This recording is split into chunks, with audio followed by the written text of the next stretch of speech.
Hello to everyone out there in internet land. This is Willie Will, and for those of you who know me in real life, but my real name, David Earl Williams III.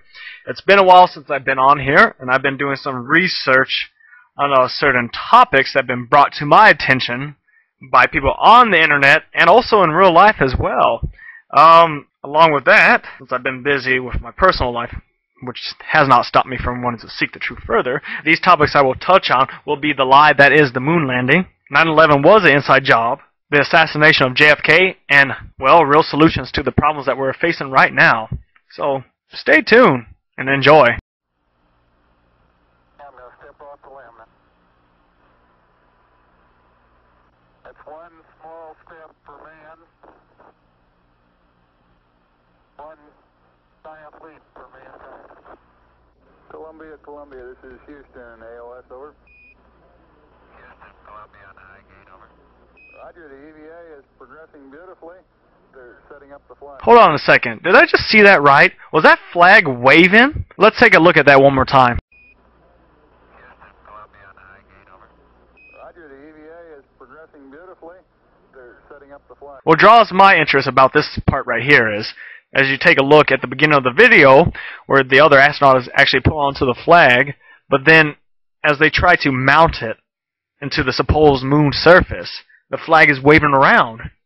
I don't ever recall the moon, or even in space there being wind, because the moon's in orbit.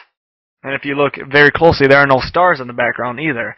Along with that, planets, they are only able to support conditions that we call an atmosphere, such as wind and rain and all of that. They're on the moon now, and the flag is waving around. And also, keep in mind that, suppose on the moon's gravitation force is 1/6 of Earth's. So it shouldn't even be blown around like that at all, and this seems kind of shady, so we're going to watch a little bit more. You like that flag there, Joe? It's beautiful. Yeah, we think it's pretty nice too.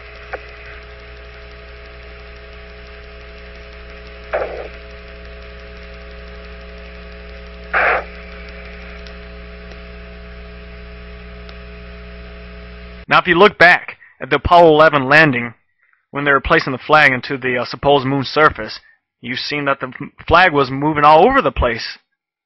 However, this flag right here for Apollo 15, their supposed moon landing, this flag is stiff. It's not going anywhere. But yet, when the guy runs right by it, it waves just a little bit. Something's telling me that this is a lie. Let's keep watching, shall we?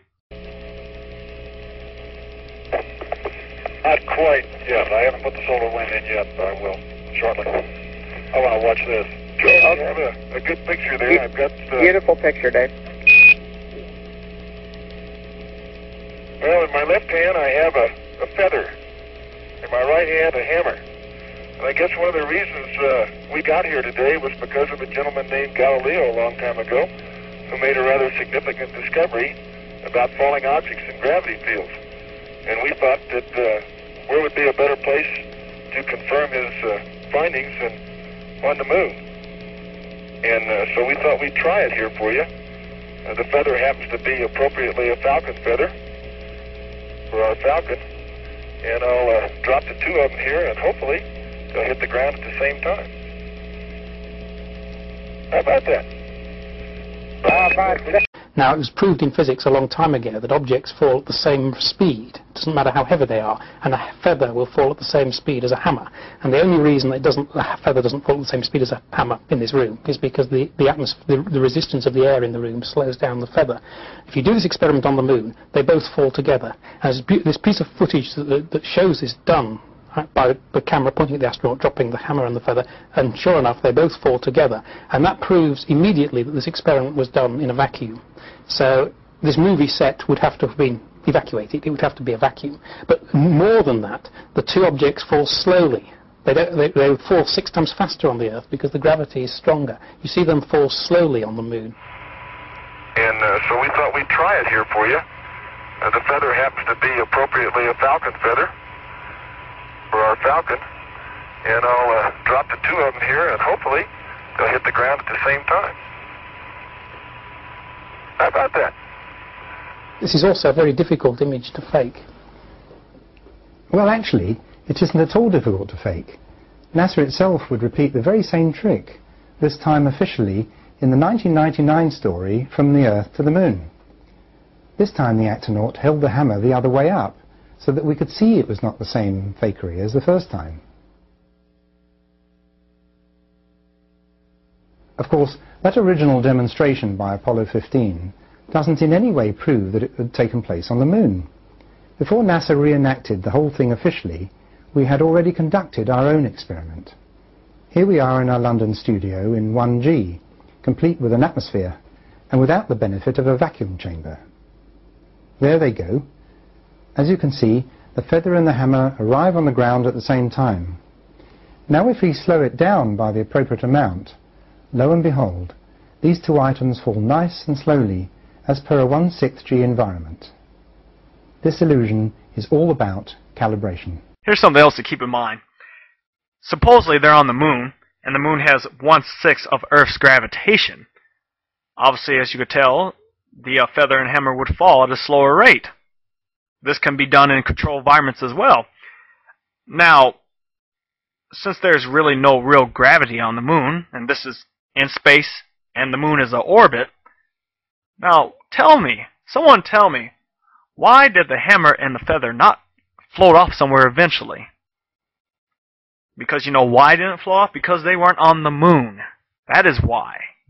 Now, why would someone make up lies, making people actually believe that the U.S. were the first to go to the Moon? Well, if many of you know your history, during the late 50s and 60s, the U.S. and the Soviet Union, present-day Russia, were in a space war, the Cold War, but they were in a race to go to the Moon, the first person anyway. So the United States more likely knew they weren't going to make it. So you know what they did? They faked it, so they could make themselves feel better, and so they could pander to the mindless sheeple out there.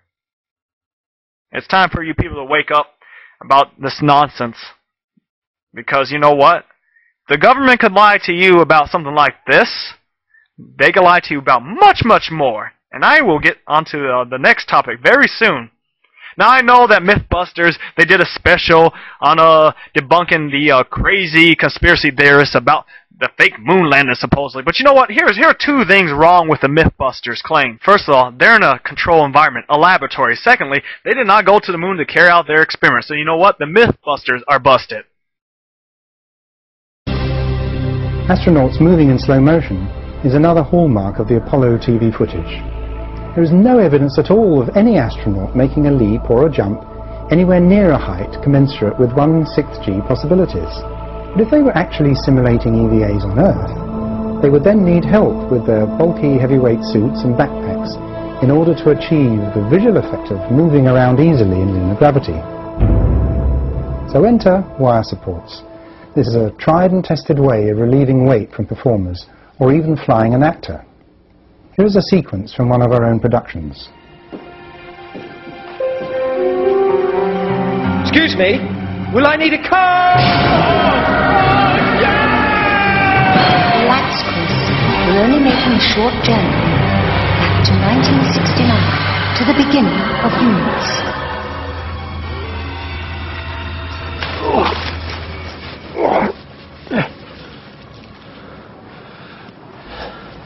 Of course, confirmation that wires were used is in the detail.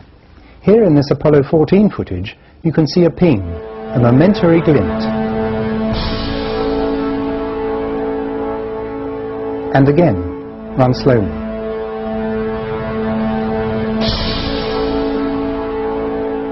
And once more. There are other examples too. This one is from Apollo 17 during the flag scene. You can see the ping at the top of the frame.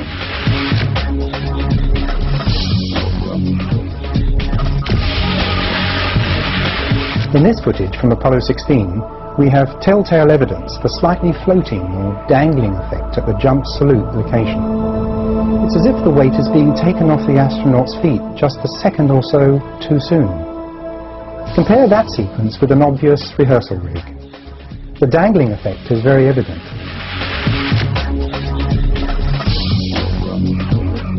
And here again, from the same mission, Apollo 16, we have an astronaut who is about to get up.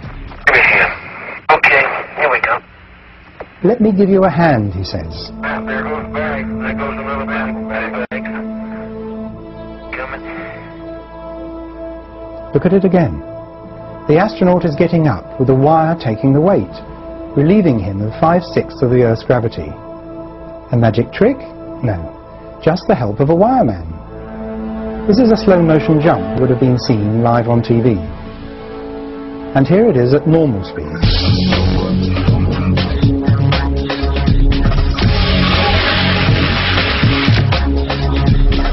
The well-rehearsed, pre-recorded material was apparently slowed down by 50% when we saw it on TV. And yes, we've done the necessary work to establish that percentage.